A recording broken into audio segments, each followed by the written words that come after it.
परमात्मने नमः। श्री गुरुदेव चरण कमलेभ्यो नमः।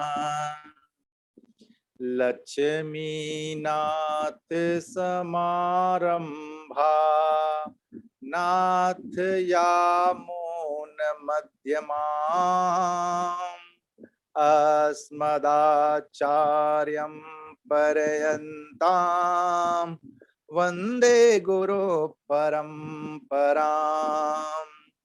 नीलाम्बुजश्यामलकोमलाङ्गं सीता समारोपितवामभागं पाण्डवमहासायकचारुचापं नमामि रामं रघुवंशनाथम्।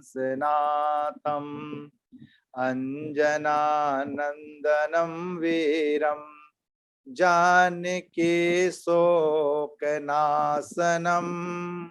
कपीसमक्ष हन्तारां वन्दे लंका भयंकरं। तुलसीदास जी के पद कमल बारंबार मनाए, गुण गावो सिया राम के हनुमत हो सहाय। श्रद्धा और प्रेम से भक्त वत्सल भगवान की जय। हनुमान जी महाराज की जय। संत शिरोमणि गोस्वामी तुलसीदास जी महाराज की जय। परम आराध्य प्रभु श्री राघव सरकार, अनंत बलवंत संत श्री हनुमंत लाल जी महाराज, इस ऑनलाइन कार्यक्रम में जुड़े हुए समस्त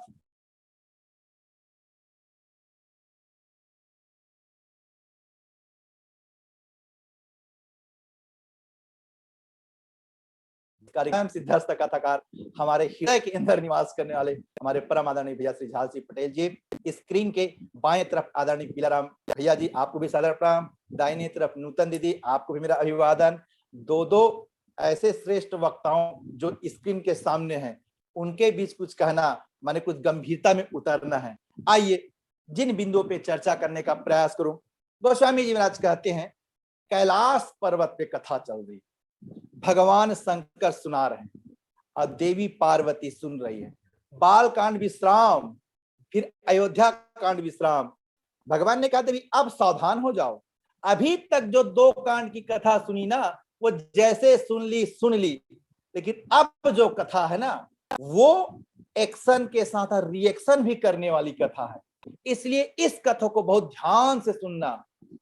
पार्वती जी ने कहा महाराज कथा रिएक्शन भी करेगी?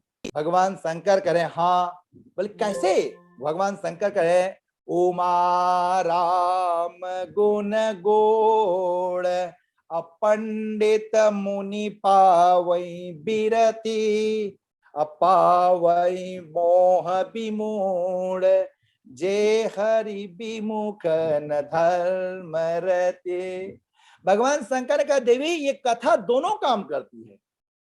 जो ज्ञानी हैं, जो पंडित हैं, जो सुजान है, वो विमुक्त हो जाते हैं, और जो मोह युक्त विमूढ़ हैं, उनको मोह भी हो जाता है। इसलिए अच्छा एक बात निवेदन करूं, अब देखना, अभी तक जो कथा हुई वो बाल कांड की कथा, अयोध्या कांड की कथा, वो सब कथा करुण रस से परिपूर्ण कथा थी। गोस्वामी जी अब जो कथा हो रही ना वो संदेह की कथा है। क्यों? अब अरण्य कांड प्रारंभ हो रहा है। अरण्य माने होता है जंगल, वन। एक ने कहा बाबा ये जंगल क्या है? तो तुलसीदास में परिभाषा दे रहे हैं कि संशय अनल विपिन, जो वन है ना वो संशय की भूमि है, और यहाँ जो भी जाएगा उसे संशय हो जाएगा।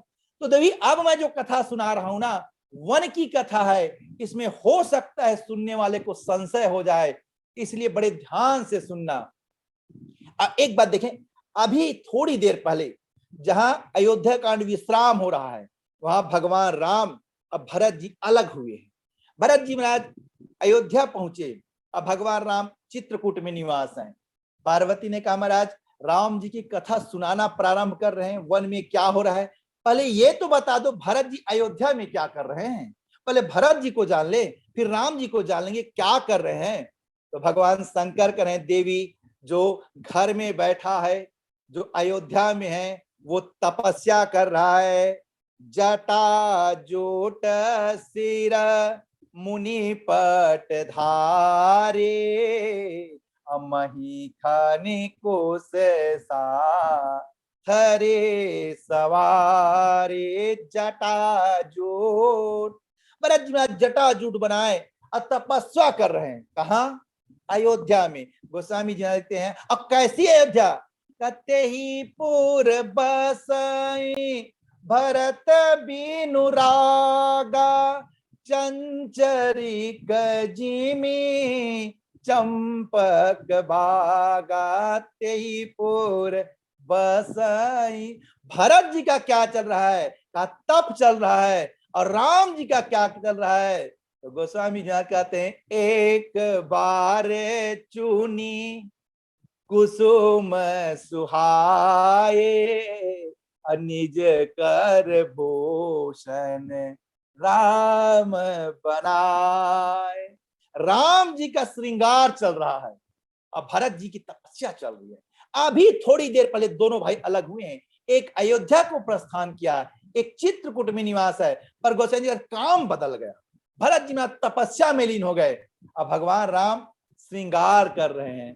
एक बार चुनी कुसुम सुहाए, निज कर भूषण राम बनाए।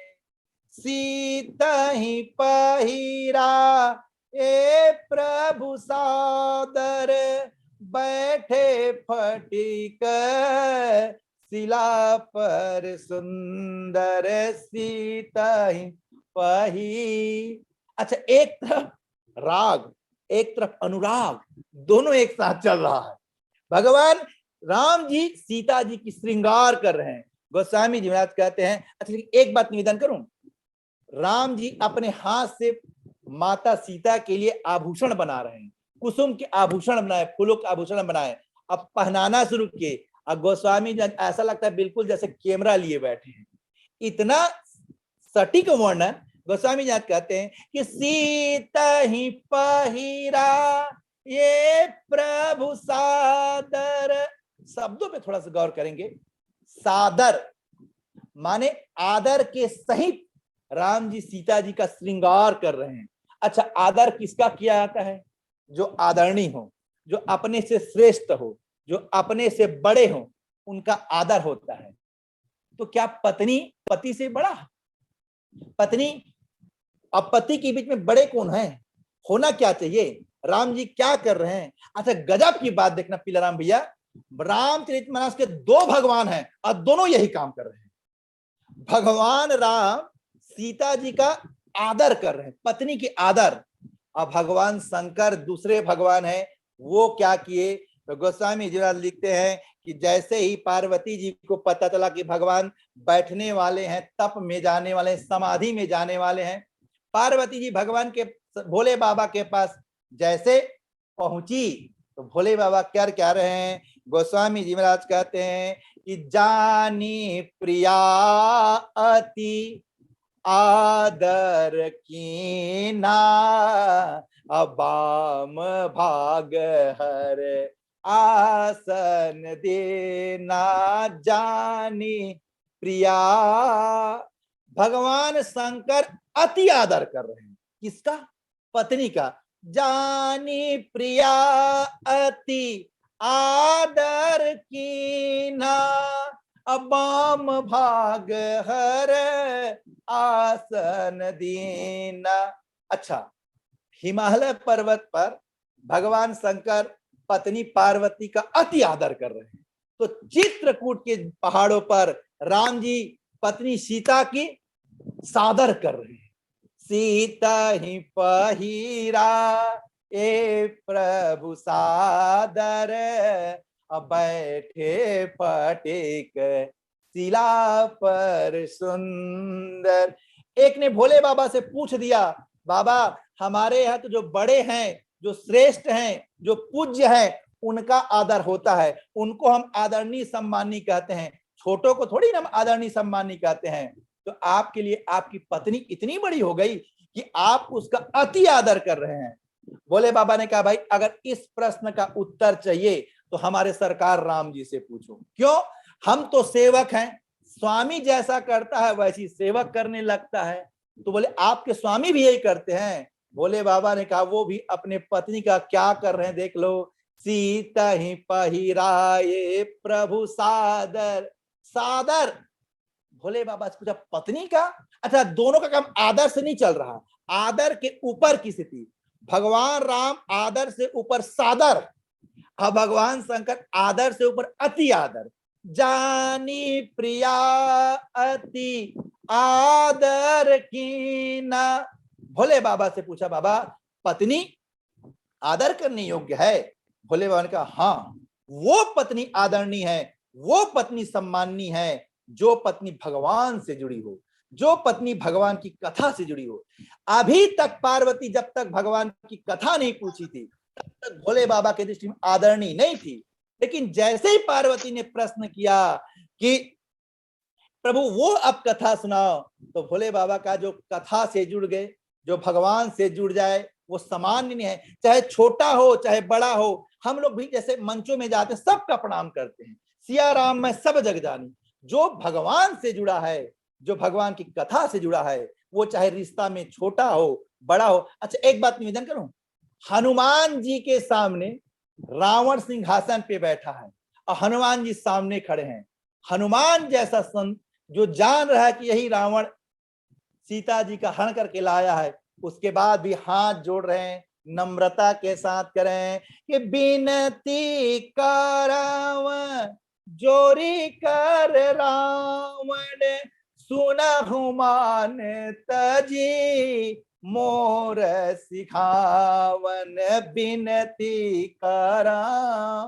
हनुमान जी सीता जी के हरण करके लाया है, चोर है, उसकी आप हाथ जोड़ की वंदना कर रहे हो, विनती कर रहे हो। हनुमान जी ने कहा, यदि ये सोना चुराया होता, यदि रुपया चुराया होता, पैसा चुराया होता तो मैं हाथ नहीं जोड़ता। इन्होंने चुराया भी तो भक्ति को चुराया। इसलिए जो चाहे किसी भी माध्यम से हो, भक्त से जुड़ जाए, भगवान से जुड़ जाए, किसी भी माध्यम से जुड़े, वो पूज्य हो जाता है। आज भोले बाबा भी अपने पत्नी का अति आदर कर रहे हैं। तो राम जी गोस्वामी जी कहते हैं कि सीता ही पहिरा ए प्रभु सादर, बैठे फटे शिला पर सुंदर, सीता ही पही। अच्छा, एक बात निवेदन करूं, अगर पति पत्नी दोनों का कोई आपसी श्रृंगार चल रहा है, अच्छा भगवान भी इतना बढ़िया जगह चयन किए हैं, संत लोग भाव देते हैं, चारों तरफ पहाड़, अब बीच में राम जी बैठे हैं, सीता जी का श्रृंगार चल रहा है, कोई देखने वाला नहीं। लेकिन जब नीचे वाले नहीं देख पाए ना, तो ऊपर वाले को बर्दाश्त नहीं हो रहा है। गोस्वामी जी एक आदमी ऊपर से अपना रूप बदल करके आना शुरू किया। क्यों? गोस्वामी जी नाथ कहते हैं कि सुरपति सूत धरी पायस बेसा, 68 चाहत रघु पति बल देखा सुरपति सुत धरी।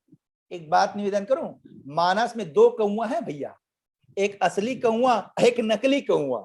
नकली कौआ जो बना है वो बहुत श्रेष्ठ व्यक्ति है, बहुत श्रेष्ठ व्यक्ति है। जो सर्वाधिपति है उसका बेटा है, नकली बना है। और असली बना है वो स्वयं कह रहा है कि मैं बहुत निकृष्ट हूं। लेकिन दोनों में थोड़ा अंतर देखें। जब जयंत ने कौआ बना और जब काकभूषण जी कौआ बने, दोनों कौआ हैं, पर दोनों में अंतर देखिए। जब गरुड़ जी महाराज पहुंचे और दोनों का संबंध राम जी से है, जो नकली बना है वो भी राम जी से जुड़ा है और जो असली कौआ है वो भी राम जी से जुड़ा है। जब गरुड़ जी महाराज काकभूषण के पास नीलगिरी पर्वत पे पहुंचे, जब कथा चल रही थी, गरुड़ जी ने पूछ दिया काकभूषण जी ये बताओ आप कब से यहाँ हो, कितना दिन हो गया, कितना साल हो गया? तो काकभूषण जी स्वयं कह रहे हैं कि यहाँ बसत मोही सुने व खगेसा बीते कल्प सात अरुबीसा यहाँ बसत। काकभूषण ने कहा मुझे 27 कल्प हो गया। गरुड़ ने कहा एक कल्प में तो भगवान वापस हो जाते हैं, एक कल्प के बाद भगवान स्वधाम गमन कर लेते हैं। अब भगवान 27 बार आए चले गए, आए चले गए, आप जस के तस यहीं बैठे हैं, आपको कहीं नहीं जाना है। तो काकभूषण ने कहा इस शरीर से कितना मोह है काकभूषण जी, इसको छोड़ क्यों नहीं देते, निकृष्ट शरीर है। 60 स्वपक्ष तव हृदय विशाला सपति हो पक्षी चंडाला। चंडाल के रूप में हो, पक्षी रूप में, छोड़ क्यों नहीं देते? अच्छा एक बात निवेदन करूं, दुनिया में काकभूषण जी ऐसे पात्र हैं जिनको इच्छा मृत्यु का वरदान है, वो जब चाहे छोड़ सकते हैं ना। लेकिन काकभूषण जी मुस्कुरा के कहने लगे गरुड़ जी मैं छोड़ तो देता, मैं सब शरीर धारण करके देखा, लेकिन जितना प्रिय कौआ का शरीर है ना, कोई प्रिय नहीं। क्यों? तो काकभूषण जी महाराज कह रहे हैं कि एही तन राम भगते मैं पाई अताते मोहि ममता अधिकाए। एही तन, काकभूषण ने कहा इस शरीर से मैंने राम जी को पाया है, तो ये शरीर को मैं छोड़ना नहीं चाहता। तो सोच, निवेदन कर रहा हूं, एक कौआ भगवान को पा करके अपने जीवन को धन्य कर रहा है और दूसरा नकली कौआ सुरपति सूत धरी बायस बेसा 60 चाहत रघो पति बल देखा। भगवान के बल देखने के लिए आए। एक ने भगवान से पूछा सरकार ये बताओ अगर दो व्यक्ति हो और दोनों व्यक्ति एक समान काम करे तो क्या दोनों को परिणाम अलग अलग मिलना चाहिए? राम जी कहना अगर दोनों का काम श्रेष्ठ है तो दोनों को अवार्ड मिलना चाहिए, और दोनों का काम निकृष्ट है तो दोनों को दंड मिलना चाहिए, दोनों को बराबर न्याय मिलना चाहिए। तो लोगों ने कहा सरकार फिर आप दोहरा नीति क्यों कर रहे हैं? मानस में देखें दो पात्र है और दोनों पात्र आपका बल देखना चाह रहे हैं, तो एक को आप अवार्ड दे रहे हैं और एक को फांसी की सजा सुना रहे हैं। राम जी ने कहा किसको? लोगों ने कहा सरकार जो आपका परम मित्र है वो भी वही काम कर रहा है जो जयंत काम कर रहा है। बोले वो क्या किया? जयंत और सुग्रीव दोनों बराबर काम कर रहे हैं। एक बात निवेदन करूं, जयंत तो बेचारा चुपचाप काम कर रहा है, संसार को बता भी नहीं रहा है कि मैं बल देखने जा रहा हूं, डुप्लीकेट बना और चला। और सुग्रीव जी महाराज तो सबके सामने खड़ा होकर घोषणा कर रहा है। सुग्रीव जी महाराज कह रहे हैं, सुग्रीव ने कहा कि कह सुग्रीव सुनहु रघुवीरा बाले महाबल अति रणधीरा। सरकार मैं विश्वास नहीं कर सकता। भगवान ने कहा कैसे मानोगे मित्र?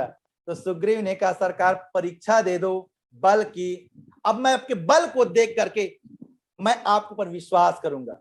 तो सुग्रीव भी भगवान की बल का परीक्षा ले रहा है और जयंत भी भगवान के बल का परीक्षा ले रहा है। तो जयंत का एक आंख फोड़ा जा रहा है, एक नयन कर तजा भवानी, और सुग्रीव को भगवान अवार्ड दे रहे हैं, पूर कोस नर नार सब वापस कर रहे हैं। सरकार ये दो नियम क्यों?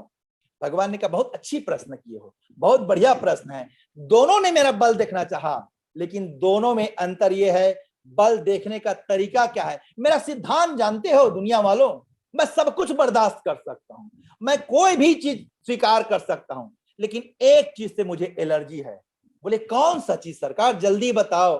तो भगवान अपने मुंह से करें कि निर्मल मन जन सो मोहि पावा, अमोहि कपट छल छिद्र न भावा, निर्मल मन।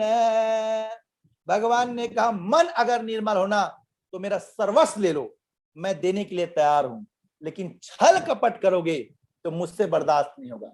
अब दोनों काम देखना, आधा अर्धाली निर्मल मन जन, ये सुग्रीव है, अमोही कपट छल छिद्र न भावा, ये जयंत है। लोगों ने कहा क्यों सरकार? भगवान ने कहा सुग्रीव चाहे कुछ भी रहे, लेकिन कितना निर्मल है, वो जान रहा है कि मैं भगवान हूं।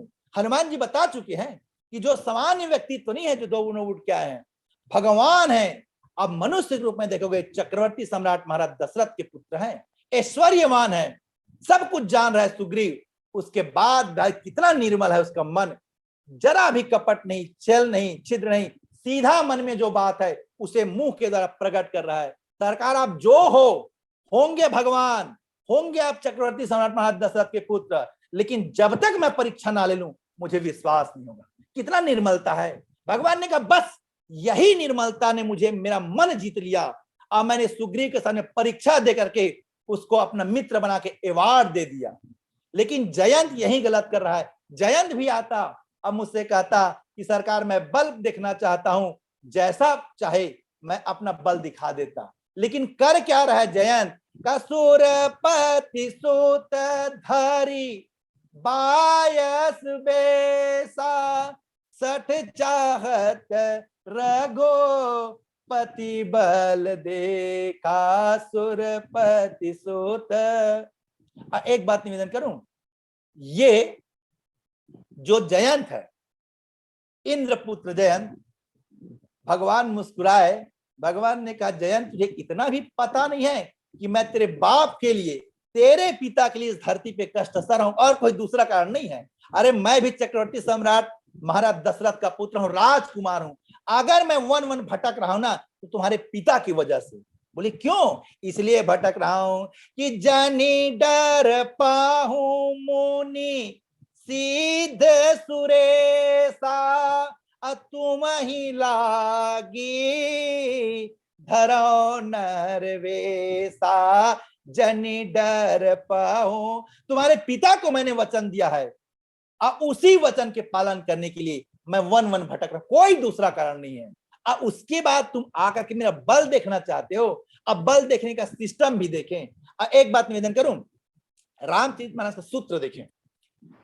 भगवान के सामने पूरे मानस में जितने लोगों ने परीक्षा लिया, किसी का मंगल नहीं हुआ। बहुत पात्र हैं जिन्होंने भगवान का परीक्षा लिया। कौन कौन पात्र हुआ? कहा सबसे पहले तो सती जी भगवान के ईश्वर की ईश्वरत्व की परीक्षा ले रही है। सती जी ईश्वरत्व की परीक्षा ले रही है। अब भगवान शंकर स्वयं करें कि जो तुम्हारे मन अति संदेह तो किन जाई परीक्षा ले हो, जो तुम्हारे मन। सती जी ईश्वर की ईश्वरत्व की परीक्षा लेने गई, परिणाम क्या हुआ? तो गोस्वामी जी आते हैं जल के मरना पड़ गया। अस कही कीने, जा करके अग्निकुंड में जल करके मरना पड़ गया। ईश्वर के परीक्षा लेने का फल। अच्छा, उसके बाद थोड़ा सा आगे बढ़े तो भगवान राम की मां स्वयं कह रही है कि वही काम मैंने भी किया है। कैकेयी भी स्वीकार रही है, मंथरा मैंने भी भगवान का परीक्षा लेके देख लिया। मंथरा ने कहा आप भी परीक्षा ली? कौन सी परीक्षा ली? तो कैकेयी कह रही अंतर इतना है कि सती ने जो परीक्षा लिया ईश्वर के ईश्वरत्व की परीक्षा लिया और मैंने भगवान की प्रेम की परीक्षा लिया।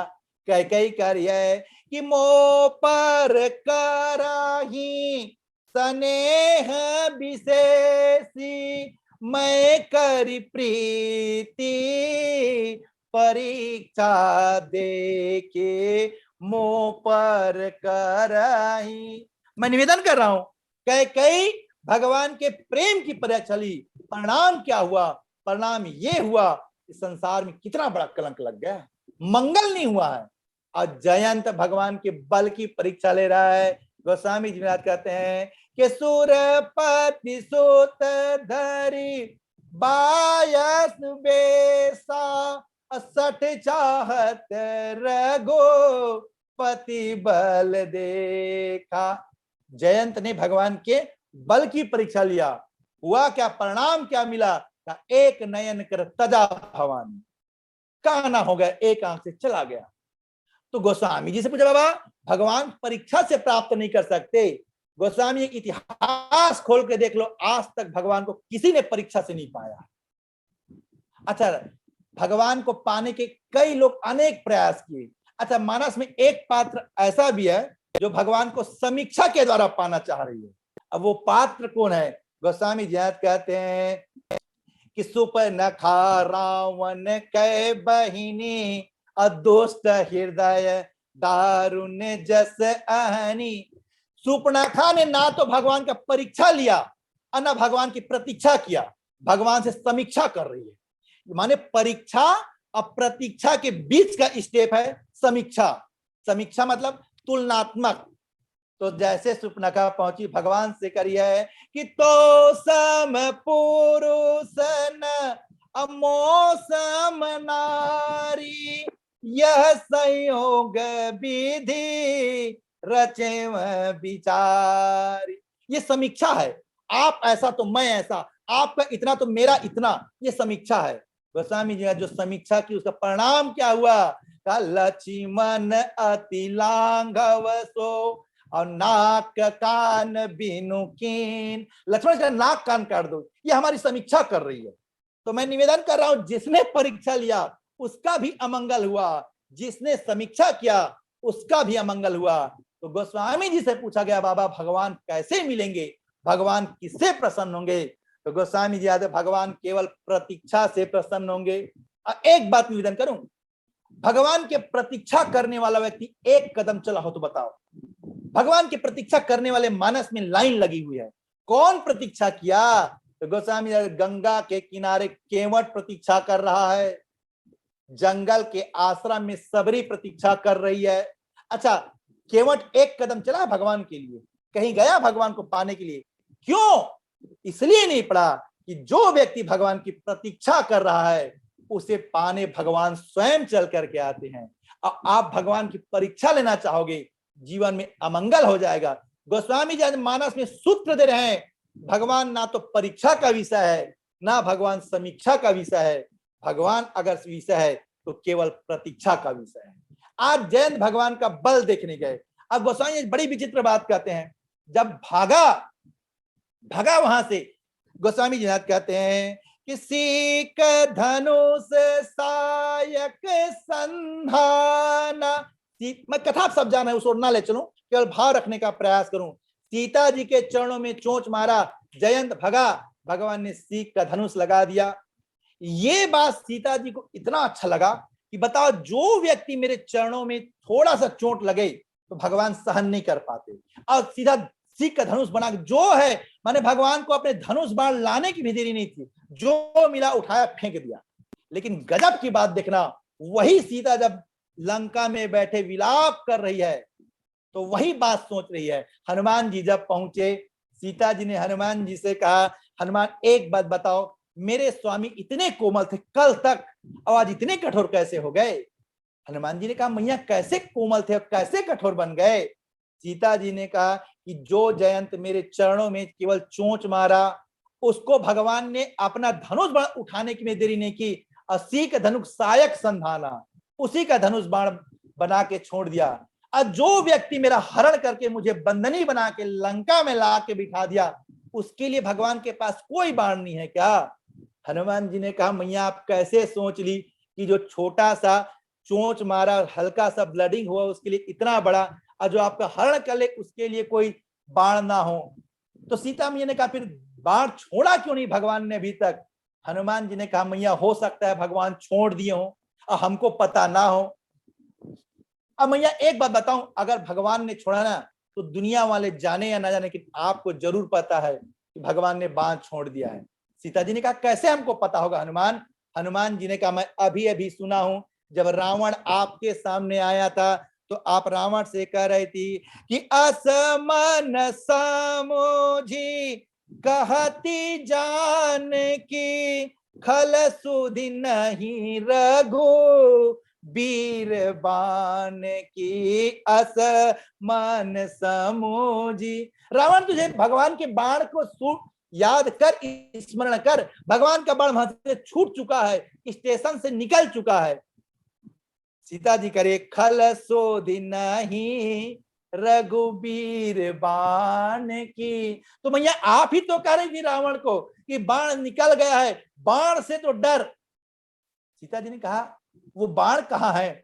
जब जयंत के पीछे लगाना था तो सीख का बाण उठाया, अब बाण बना करके छोड़ दिया। हनुमान यहां उसको बाण बना के भेजा है। हनुमान जी ने कहा मियां पता नहीं बाण कौन से रूप में आ जाए, अब कहां आ जाए, हो सकता है आपसे जो बात कर रहा है वही भगवान का बाण हो। हनुमान जी ने कहा मैया जो आपसे वार्तालाप कर रहा है वही भगवान का बाण हो। सीता ने कहा तुम बाण बन गए? हनुमान जी का मैया मैं तो बाण नहीं, मैं तो आपका बेटा हूं, पर भगवान ना जाने। अब गोस्वामी यही महाराज लिखते हैं ना, गोस्वामी जी महाराज लिखते हैं कि जिमी अमोघ रघुपति कर बाना एही भांति चले वह हनुमाना जिमी अमोघ। तो मैं निवेदन कर रहा हूं जयंत के पीछे भगवान ने सीख का धनुष लगाया और रावण के पीछे हनुमान जी रूपी धनु बाण को लगा दिया। तो जयंत के लिए सीख का बाण चला दिया भगवान ने और रावण के लिए हनुमान रूपी बाण छोड़ दिया, और दोनों ने अपना काम किया। हनुमान जी भी बाण के रूप में गए, अब पूरी लंका को जला के डरा करके हनुमान जी वापस आ गए। और जयंत के पीछे जो बाण लगा था वो भी सब तरफ घुमा और आकर के भगवान के पास आ गया। लेकिन एक बात निवेदन करूं, दुनिया में देखना व्यक्ति जब कष्ट में होता है तो सबसे पहले बाप याद आता है, पिता याद आता है। जयंत को सबसे पहले कोई याद आया तो गोस्वामी जी महाराज कहते हैं किसके पास गया? धरी निज रूप गयो पीतु पाही राम विमुख। जैसे ही गया पिता के पास, पिता को करना क्या चाहिए? और एक बात निवेदन करूं, शास्त्र ये कहता आत्मा व अजायते पुत्र, पिता की आत्मा पुत्र में निवास करता है और आत्मा आज रक्षा के लिए प्राण मांग रहा है। और जयंत कह रहा है जल्दी भाग जा। जयंत के सामने इंद्र के सामने पहुंचा, इंद्र कहे तो यहां से जयंत जितना जल्दी हो सके निकल जा। इसका तात्पर्य क्या है? और एक बात निवेदन करूं, आदरणीय महेंद्र वर्मा जी बहुत मानस के मूर्धन्य विद्वान है, आपको मैं नमन करता हूं। एक बात देखना, व्यक्ति सबके साथ न्याय कर सकता है लेकिन पुत्र के साथ न्याय नहीं हो सकता। पुत्र के साथ एक तरफ न्याय है, एक तरफ मोह है, मोह ही होगा। आप देखना यदि आपका पड़ोसी चोरी करेगा तो आप जाकर के पुलिस में एफआईआर करा देंगे, करा देंगे ना, और न्याय भी कहता है करा देना चाहिए। और आपका बेटा आपके घर में चोरी किया, आज तक एफआईआर कराए? क्यों नहीं कराए? न्याय तो कहता है वही काम वो भी किया है, वही काम पड़ोसी का बेटा भी किया है, तो दोनों के लिए एफआईआर होना चाहिए। लेकिन क्यों नहीं कराया गया? इसलिए नहीं कराया गया कि हमारा पुत्र है, आत्मा वह अजायते पुत्र, सबसे बड़ा कोई मोह है तो पुत्र का मोह है। लेकिन इंद्र ने कहा भले तू मेरा आत्मा है लेकिन नहीं रख सकता। ब्रह्मपुर सिधाम सब गया कथा आप सब जान रहे हैं, किसी ने बैठ नहीं कहा, काहू बैठ कहा ना ओही, राख को सकई राम कर दोही। अब एक बात निवेदन करूं, सारा संसार इस बात को देख रहा है कि जयंत के पीछे भगवान का सीख का धनुष लगा हुआ है, जयंत भागे जा रहा है, पीछे पीछे बाण चला जा रहा है। अच्छा एक बात गजब की बात, साइंटिफिक रीजन देखना, जयंत रुक करके बाण को पीछे मुड़ के देख रहा है और जहां जयंत रुके बाण भी रुक जाता था। माने दोनों के बीच में जो डिस्टेंस है वो पूरा मेंटेन है। चाहे तो जयंत रुका तो बाण जा घुस जाना चाहिए ना, पर नहीं घुस रहा है। इसका मतलब क्या है? नारद जी देख रहे हैं, नारद जी मुस्कुराए, नारद ने कहा जयंत तू पागल है, भगवान तुझे मारने के लिए अगर बाण छोड़े होते ना तो तू कब के मर गया होता। ये बता, तू अपने पिता से 10 मिनट बात किया, बाण चुपचाप खड़ा खड़ा देख रहा है। भगवान शंकर के यहाँ गया 10 मिनट लगा, ब्रह्मा के यहाँ गया 10 मिनट लगा, बाण तेरा वेट कर रहा है, मारना होता कब का मार दिया होता। तो बोले बाण क्यों लगा है? कहा बाण तुझे मारने के लिए नहीं, बाण तुझे तारने के लिए तेरे पीछा लगा है, तू सुधर जा। अब गोस्वामी जी कहते हैं कि नारद देखी बिकल जयंता, लागी दया को मलचित संता। अब भगवान के पास भेज दिया, और जैसे भगवान के पास गया, वही जो जयंत है, जो भगवान की परीक्षा लेने गया था, आज भगवान से मांग रहा है त्राही त्राही दयाल रघुराई। विचित्र बात लगता है, कोई व्यक्ति हमें लाठी में मारे, हम के भैया बचा ले बचा ले, जो मार रहा है वो बचाएगा थोड़ी, और जो बचाना को मारेगा थोड़ी। लेकिन गजब की बात देखना, जिसने बाण छोड़ा है उसी से जयंत करे त्राही त्राही दयाल रघुराई। भगवान ने कहा एक काम कर जयंत, समय पूरा हो रहा है, तू जल्दी बता दे आया क्यों था, भगा क्यों, दोनों बात बता, 1 मिनट बचा है। जयंत ने कहा सरकार मैं 1 मिनट अपनी बात पूरी कर देता हूं। जयंत ने कहा सरकार मैं आया था आपका बल देखने। अच्छा, मेरा बल देखने आए थे? तो बल देखने के लिए तुम भागे? हाँ सरकार, मैं आपका बल देखने के लिए भागा। तो फिर जब भाग गए थे तो वापस दोबारा क्यों आए? तो जयंत ने कहा सरकार मैं भाग करके आपका प्रभाव देखना चाहता था। तो वापस क्यों आए? कहा सरकार मैं आ करके आपका स्वभाव देखना चाहता था। क्यों? क्योंकि बल जब भी पता चलेगा दूर से पता चलता है, और स्वभाव जब भी, प्रभाव जब भी पता चलेगा दूर से चलेगा, और स्वभाव जब भी पता चलेगा तो पास में आके चलेगा। जयंत ने कहा सरकार मैं दोनों देखना चाहता था, आपका प्रभाव भी देखना चाहता था, आपका स्वभाव भी देखना चाहता था। आपसे दूर जाके आपके प्रभाव को देखा, अब आपके पास आकर के आपका स्वभाव देख रहा हूं कि जिसको मैंने मारा, जिसकी पत्नी के ऊपर मैंने प्रहार किया, वही मुझे रक्षा कर रहा है। तो भगवान ने कहा फिर तू देखा क्या जयंत, पूरा परिणाम रिजल्ट दे दे। 30 तारीख 30 अप्रैल हो गया, सील लगा, सिग्नेचर जल्दी कर। तो जयंत प्रमाण पत्र दे रहा है कि अतुलित बल, अगर बल देखता तो केवल बल बताता ना, लेकिन जयंत दोनों बता रहा है सरकार, दोनों सुनो, थ्योरी प्रैक्टिकल दोनों बता रहा हूं। अतुलित बल अतुलित प्रभुताई, मैं मति मंद जान नहीं पाए, अतुलित बल। इन्हीं शब्दों के साथ वाणी में विराम। बोले भक्त वत्सल भगवान की जय। बोलिए सियावर रामचंद्र की जय।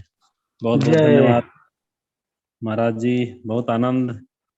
आदरणीय उदय नारायण शुक्ला महाराज जी डाल्टनगंज भी जय जयकार कर रहे हैं। जी जी जी।